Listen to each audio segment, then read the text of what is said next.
2024 ক্যালেন্ডারের পাতায় জুলাই মাস। 31 দিনের সে মাসের দৈর্ঘ্য বেড়ে দাঁড়িয়েছিল 36 দিনে। আষাঢ়ের আকাশ চিরে বৃষ্টি নয়, নেমেছিল রক্ত, মানুষের রক্ত। আর তাতেই কেটে গিয়েছিল 17 বছর এদেশের আকাশে জমে থাকা স্বৈর শাসনের কালো মেঘ। উকি দিয়েছিল নতুন সূর্য, নতুন স্বাধীনতা। কে জানত সরকারি চাকুরিতে কোটা সংস্কার আন্দোলন পরিণত হবে স্বৈরাচার পতনের আন্দোলনে? কে জানত কোটা আর মেধার লড়াইয়ের এই আন্দোলন রূপ নেবে নতুন করে বাঁচার লড়াইয়ে? কেই বা জানত শিক্ষার্থীদের শুরু করা এই আন্দোলনের দায়িত্ব কাঁধে তুলে নেবে দেশের কৃষক, শ্রমিক, মজুর, নারী, শিশু সহ কোটি কোটি ছাত্র জনতা? 2018 সালের কোটা সংস্কার আন্দোলনের পরিপ্রেক্ষিতেই সকল প্রকার কোটা বাতিলের জন্য জারি করা পরিপত্র 2024 সালের 5 জুন বেআইনি বলে ঘোষণা দিয়ে পূর্বেকার কোটা ব্যবস্থা বহালের নির্দেশ দেয় হাইকোর্ট। প্রহসনের এই রায়কে মেনে নেয়নি লক্ষ লক্ষ চাকুরি প্রত্যাশী শিক্ষার্থীরা। তারা নেমে পড়ে রাজপথে। ঢাকা বিশ্ববিদ্যালয় ও শাহবাগ থেকে শুরু হওয়া এই আন্দোলনে যুক্ত হতে থাকে দেশের অসংখ্য সরকারি ও বেসরকারি শিক্ষা প্রতিষ্ঠানের শিক্ষার্থীরা। অতঃপর 14 জুলাই তৎকালীন অবৈধ প্রধানমন্ত্রীর একটি সাক্ষাৎকার, একটি তিরস্কার এই আন্দোলনে যুক্ত করে ভিন্ন মাত্রা। তিনি কোটা বাতিলের নির্বাহী আদেশের অপেক্ষায় থাকা শিক্ষার্থীদের তিরস্কারের সুরে বলেন, তার মানে কি মুক্তিযোদ্ধার সন্তান নাতিপুতিরা কেউ মেধাবী না? যত রাজাকারের বাচ্চারা নাতিপুতি হলো মেধাবী, তাই না? ক্ষোভে ফেটে পড়ে পুরো দেশ। সেই রাতেই হল ছেড়ে ক্যাম্পাস থেকে রাজপথে বেরিয়ে আসে হাজার হাজার শিক্ষার্থী। অবৈধ প্রধানমন্ত্রীর তিরস্কারের জবাবে তারা বলে,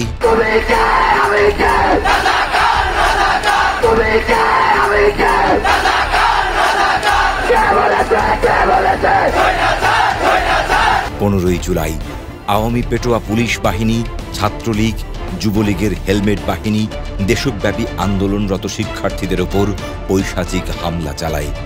এমনকি তারা নারী শিক্ষার্থীদের উপরেও হাত তুলতে দ্বিধাবোধ করে না। হয়তো আন্দোলন সেদিনই দমে যেতে পারত, হয়তো সেদিনই মৃত্যু হতে পারত অনাগত স্বাধীনতার। কিন্তু সৃষ্টিকর্তার পরিকল্পনা ছিল অন্যরকম। আন্দোলনের উত্তাল তরঙ্গ এসে আছড়ে পড়ে উত্তরের জনপদ রংপুরেও। জুলাইয়ের শুরু থেকে এর প্রাণকেন্দ্র বেগম রোকেয়া বিশ্ববিদ্যালয় হলেও এতে যোগ দেয় কারমাইকেল কলেজ, জিলা স্কুল, পলিটেকনিক সহ শহরের সব স্কুল, কলেজ ও মাদ্রাসার শিক্ষার্থীরা। বাংলাদেশ ইসলামী ছাত্র শিবির রংপুর মহানগরের সম্মানিত সভাপতি জাকারিয়া ভাই এবং সেক্রেটারি নুরুদা ভাই দ্রুত মেডিকেল কলেজের দায়িত্বশীল ভাইদেরকে বলেন যে দ্রুত একটি রেসপন্স টিম গঠন করার জন্য। রংপুর মেডিকেল কলেজের ছাত্র শিবিরের পক্ষ থেকে, তৎকালীন মহানগর দায়িত্বশীল ভাইদের পক্ষ থেকে যৌথ সমন্বয়ে রেসপন্স টিম গঠন করা হয়েছিল এবং পুরো জুলাইতে আমরা আমাদের জায়গাতে সর্বোচ্চ পরিমাণ সাপোর্ট দিয়ে গেছি। 16 জুলাই রণক্ষেত্র রংপুর। সকাল থেকেই আন্দোলনে উত্তাল হয়ে ওঠে রংপুর নগরী। জেলা স্কুল গেট থেকে বের হওয়া শান্তিপূর্ণ মিছিল রংপুর পুলিশ লাইন্সের সামনে পৌঁছালে কোমলমতি শিক্ষার্থীদের উপরে বর্বরোচিত হামলা চালায় ফ্যাসিস্ট পুলিশ। আওয়ামী পুলিশের এই ন্যাক্কারজনক হামলায় স্তম্ভিত হয়ে যায় নগরবাসী। অন্যদিকে শহরের লালবাগ মোড় প্রান্তে পূর্ব ঘোষিত কর্মসূচির অংশ হিসেবে অবস্থান নেয় কারমাইকেল কলেজ সহ বিভিন্ন শিক্ষা প্রতিষ্ঠানের সাধারণ শিক্ষার্থীরা। অন্যান্য দিনের মতো সেদিনও শিক্ষার্থীদের সাথে যোগ দেয় বাংলাদেশ ইসলামী ছাত্র শিবির সহ বিভিন্ন ক্রিয়াশীল ছাত্র সংগঠনের নেতাকর্মীরা। সাধারণ ছাত্রদের একটি আন্দোলন, চাকরি আদায়ের দাবিতে একটি আন্দোলন, বৈষম্যের বিরুদ্ধে একটি আন্দোলন। এই আন্দোলনটা একটা জুলাই বিপ্লবে রূপ নেয়। কিভাবে একটি আন্দোলন আসলে বিপ্লবে রূপ নেয় এটা বাংলাদেশের জুলাই আন্দোলনকে না দেখলে আসলে বোঝা যায় না। আমি মনে করি এর নেপথ্যে সবথেকে যে ক্যারেক্টারটি সবথেকে বেশি ভূমিকা রেখেছে সেটি হচ্ছে শহীদ আবু সাঈদের ক্যারেক্টার। 16 জুলাই সেদিন সাধারণ শিক্ষার্থীদের মতো শহীদ আবু সাঈদও আন্দোলনে নেমেছিল। নিরস্ত্র আবু সাঈদ পেটুয়া বাহিনীর সামনে বুক চেতিয়ে দাঁড়িয়েছিল তার অধিকার আদায়ের দাবিতে। সেদিন পেটুয়া বাহিনী নিরস্ত্র আবু সাঈদকে যেভাবে গুলি করে নৃশংসভাবে হত্যা করেছে, এই দৃশ্যটি সকল বিবেকবান মানুষের বিবেককে নাড়া দিয়েছে। এরপর থেকেই রংপুরের সকল ছাত্র জনতা, দিনমজুর, কৃষক, শ্রমিক, পেশাজীবী, ব্যবসায়ী সবাই এই আন্দোলনে সামিল হয়। 24-এর গণ অভ্যুত্থান ছিল সাধারণ ছাত্র জনতার ঐক্যবদ্ধ প্রতিরোধের একটি আন্দোলন। আমরা কেন্দ্রীয় নির্দেশনার আলোকে রংপুরে শুরু থেকেই সেই আন্দোলনে যুক্ত থাকার চেষ্টা করেছি। তো সেই আন্দোলনের দিনগুলোতে আমাদের প্রায়োরিটি যেটা ছিল যে ছাত্র জনতাকে কীভাবে ঐক্যবদ্ধ রাখা, তাদের সর্বোচ্চ নির্দেশনা দেয়া, সাপোর্ট দেয়া, আমরা সেই সাপোর্টগুলো শুরু থেকেই দেওয়ার চেষ্টা করেছি। আমরা পৃথকভাবে মেডিকেল টিম গঠন করার চেষ্টা করেছি। ইতিমধ্যেই রণক্ষেত্রে পরিণত হয় বেগম রোকেয়া বিশ্ববিদ্যালয়ের 1 নম্বর গেট।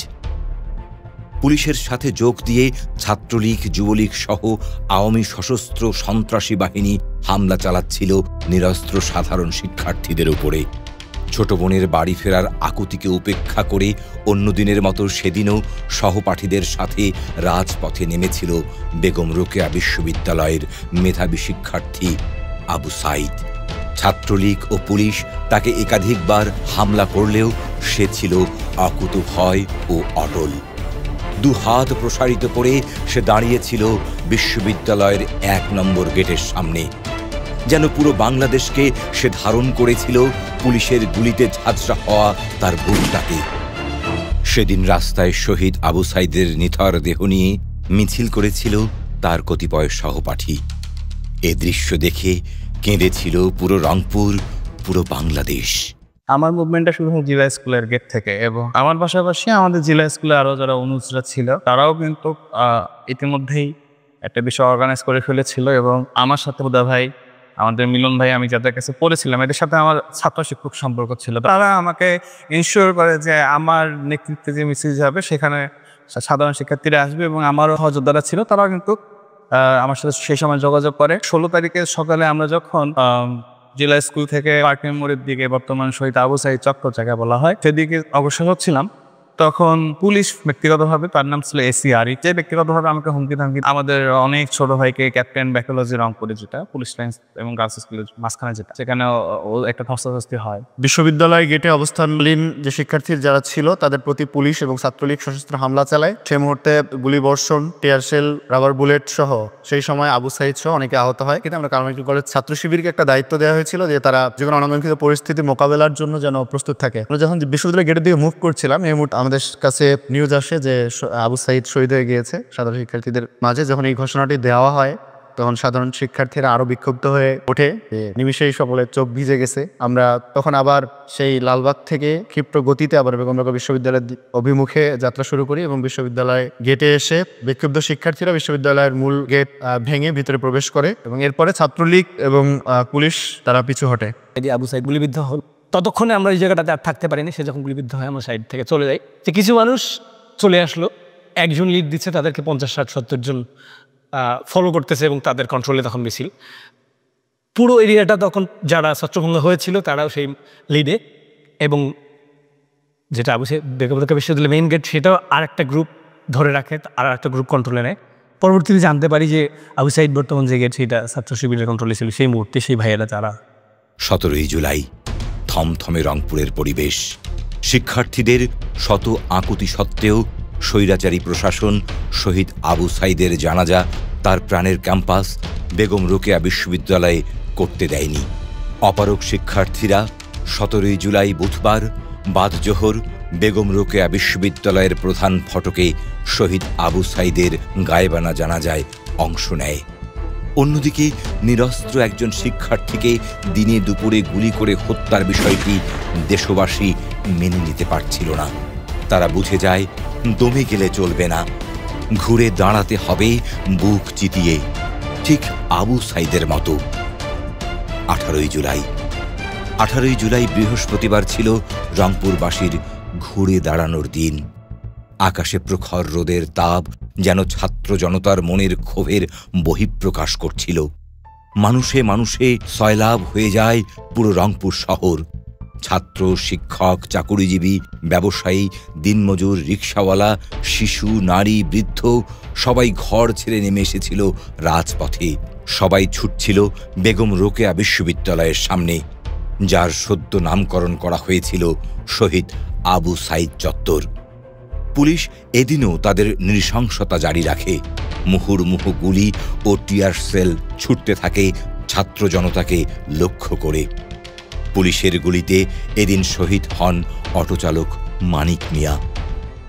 আমাদের সাংগঠনিকভাবে সিদ্ধান্ত ছিল যে আমরা আজকের দিনে এই আন্দোলনরত শিক্ষার্থীদেরকে কমপক্ষে পানি, টিয়ারশেলের গ্যাস থেকে বাঁচার জন্য কিছু টুথপেস্ট এবং প্রয়োজনীয় কিছু সামগ্রী বিতরণ করব। আমরা সমবেত হওয়ার কিছুক্ষণ পরেই তাজার থানা থেকে পুলিশ লীগ এবং আরও অন্যান্য যে বাহিনীটা ছিল তারা সম্মিলিতভাবে আমাদের উপর অতর্কিতভাবে হামলা চালাচ্ছে। তাজার থানা থেকে মরান মোড়ের দিকে আগাচ্ছে আর গুলি চালাচ্ছে।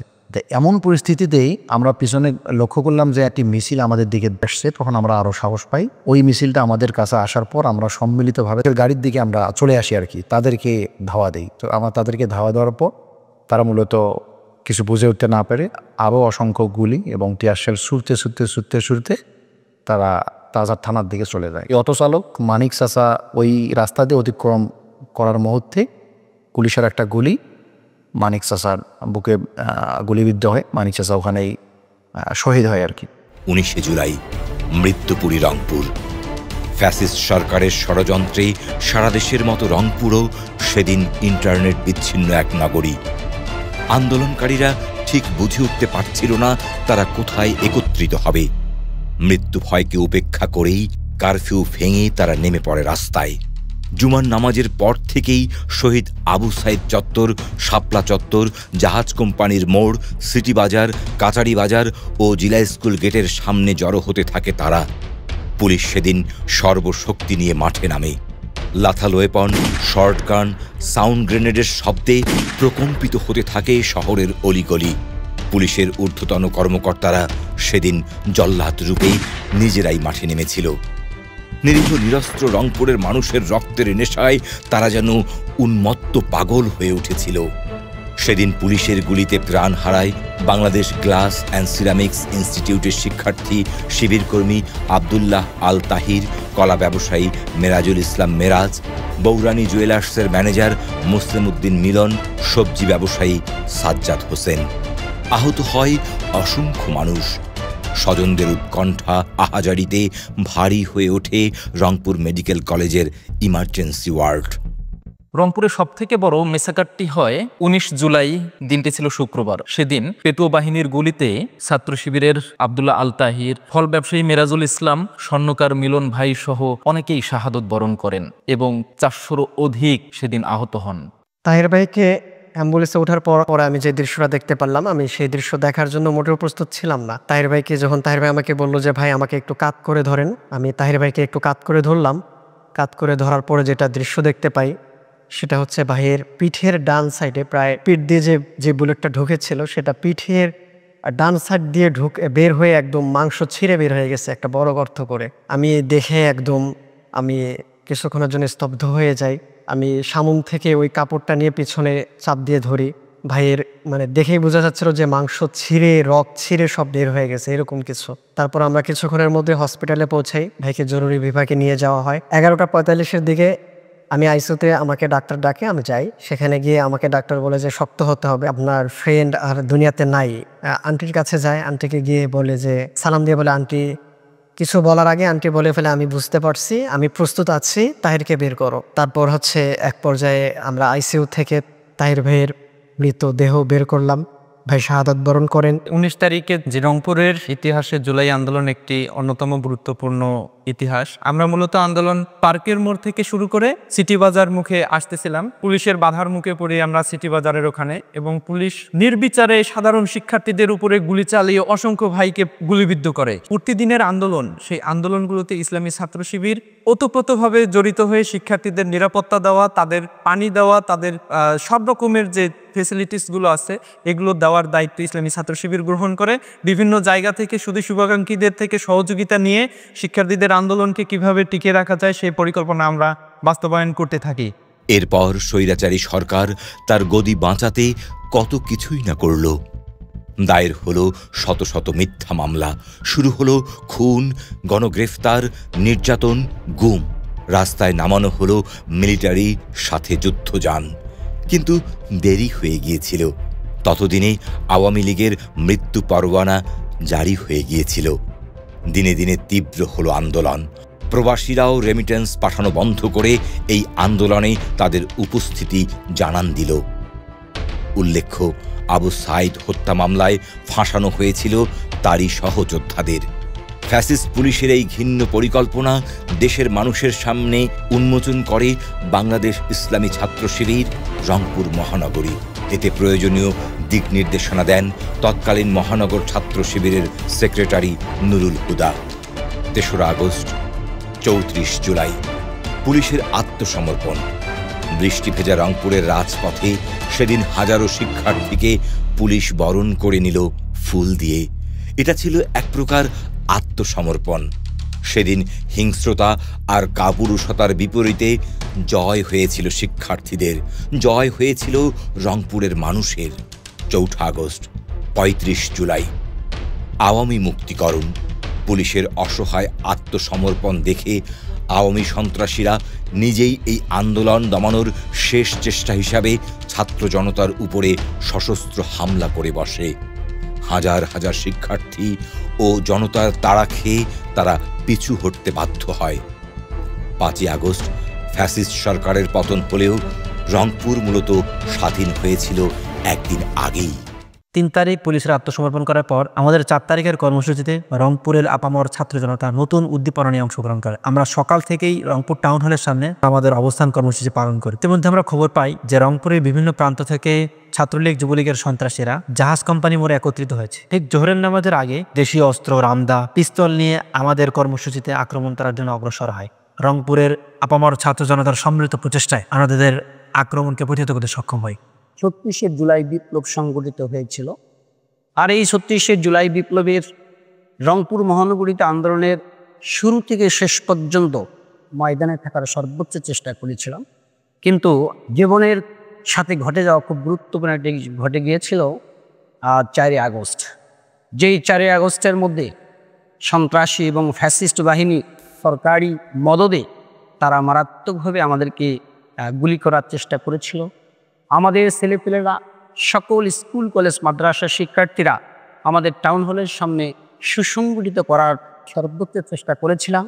এবং ছাত্রলীগের গুন্ডা বাহিনী যখন আমাদেরকে বারবার আক্রমণ করছিল গুলি দিয়ে, হকস্টিক দিয়ে, চাপাতি দিয়ে, তখন তাদের পাশে থেকে প্রতিরোধ গড়ে সকল পেশাজীবীর মানুষ এবং শিক্ষার্থীদিকে সুসংগঠিত করার মধ্য দিয়ে তাদেরকে প্রতিরোধ করে তাদেরকে সেখান থেকে পালাতে বাধ্য করেছিলাম।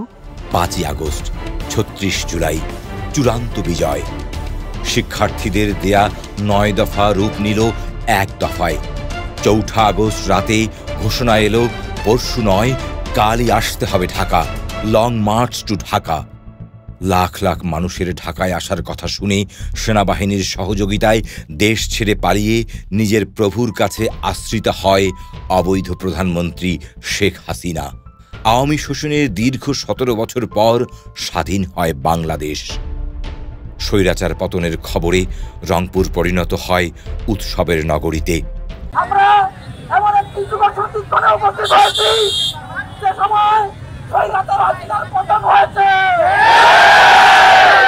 সেই সময় বাংলার জনতার বিজয় হয়েছে। আকাশের কালো মেঘ যেন আনন্দ অশ্রু হয়ে বৃষ্টিরূপে ঝরে পড়ল পুরো নগর জুড়ে। একদিকে মুক্তির আনন্দ, অন্যদিকে সহযোদ্ধাকে হারানোর বেদনা, সব মিলিয়ে যেন এক মিশ্র ব্যাখ্যাহীন অনুভূতি জন্ম নিয়েছিল সবার মনে। বছর ঘুরে আবারও জুলাই এসেছে, এসেছে বর্ষা, কিন্তু শহীদদের স্বপ্ন কি বাস্তবায়ন হয়েছে? গণ অভ্যুত্থানের আকাঙ্ক্ষা কি পূর্ণ হয়েছে? যদি না হয়ে থাকে তাহলে বুঝতে হবে যুদ্ধ এখনো শেষ হয়নি। তাই আমরা সমস্বরে বলতে চাই, আবু সাইদ মুগ্ধ, শেষ হয়নি যুদ্ধ। আমরা দেখেছি ১৬ তারিখ, ১৮ তারিখ, ১৯ তারিখ ছিল রংপুরের আন্দোলনের ইতিহাসে রক্তক্ষয়ী ৩টা দিন। আমরা সেই দিনগুলোতে আবু সাইদ, আব্দুল্লাহ তাহির, মানিক, সাজ্জাদ সহ বেশ কয়েকজন ভাইকে আমরা হারিয়েছিলাম। তো সেই শহীদের লাশের পাশে থেকে রক্তাক্ত সেই শহীদের রক্ত ছুঁয়ে সেই শাহাদাতের কফিন কাঁধে বহন করে আমরা উপলব্ধি করেছি আমাদের দায়িত্বের বোঝা আমাদের শহীদের ভাইয়েরা আমরা কত বেশি বাড়িয়ে দিয়েছিলেন। আমরা সেই সময়টাতেই শহীদের রক্ত ছুঁয়ে শপথ করেছিলাম, শহীদদের রক্তের প্রতিশোধ আমরা অবশ্যই নেব। আলহামদুলিল্লাহ, আল্লাহ তাআলার অশেষ কৃপায় আপামর ছাত্র জনতার সকলে ঐক্যবদ্ধ আন্দোলনের মধ্য দিয়ে ফ্যাসিবাদী হাসিনার পতন ঘটেছে। ইসলামী ছাত্র শিবির প্রত্যাশা করে জুলাইয়ের এই স্পিরিটকে ধারণ করে বাংলাদেশের সকল সাধারণ মানুষ, সকল রাজনৈতিক দলগুলো তাদের আগামী দিনের কর্মসূচি গ্রহণ করবে। জুলাই যারা জীবন দিয়েছে, আমরা সেই সকল শহীদদের পরিবারে সাক্ষাৎ করেছি। আমরা দেখেছি তারা ছিল পরিবারের একমাত্র অবলম্বন, কিংবা তারা ছিল পরিবারের একমাত্র সম্ভাবনাময়। শহীদের পরিবারের পরিজনদের অশ্রুসিক্ত চোখের ভাষা আমরা আজও বুঝতে পারিনি। এতগুলো জীবনের বিনিময়ে অর্জিত দ্বিতীয় স্বাধীনতাকে আমরা কোনোভাবেই নষ্ট হতে দিব না। বাংলাদেশের সার্বভৌমত্বের প্রশ্নে, আধিপত্যবাদের বিরুদ্ধে এই দেশকে রক্ষার প্রশ্নে আরও একটি বার যদি ঐক্যবদ্ধ হওয়ার প্রয়োজন হয়, আরও একটি বার যদি আবু সাইদ হয়ে রাস্তায় নামার প্রয়োজন হয়, আমরা রংপুরের মানুষ আরও একবার আবু সাইদ হওয়ার জন্য, আরও একটি জুলাইয়ের জন্য আমরা প্রস্তুত আছি ইনশাআল্লাহ।